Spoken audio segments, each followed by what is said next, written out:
جب حالات تم پر حاوی ہوں اور تم اپنے بدترین دنوں سے گزر رہے ہو تو بعض اوقات تمہیں وہاں سے راحت ملتی ہے جہاں سے تمہیں گمان بھی نہیں ہوتا۔ یہ صرف اس نیکی کا بدلہ ہے جو تم نے کسی کے لیے کی اور بھول گئے، لیکن اللہ تعالیٰ اسے نہیں بھولا ہوا تھا۔ بہت سے لہجوں پر دل ٹوٹ بھی جاتا ہے، بہت کوشش کے باوجود بھی ہم کمزور پڑ جاتے ہیں اور آنسوؤں کو روکنے پر بھی وہ بہہ جاتے ہیں۔ جب خود کو پوری دنیا میں تنہا تصور کرتے ہیں تبھی دل سے ایک آواز آتی ہے کہ لوگوں کا کیا ہے، میرا اللہ تو جانتا ہے اور وہ میرے ساتھ ہے۔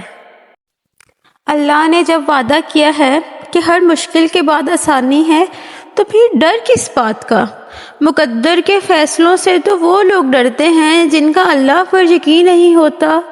اللہ کے پیارے بندے کبھی اللہ کے وعدوں پر شک نہیں کرتے، بس وہ صبر سے کام لیتے ہیں، کیونکہ انہیں پتہ ہوتا ہے کہ جس نے مشکل میں ڈالا ہے وہ رہائی دینے پر بھی قادر ہے۔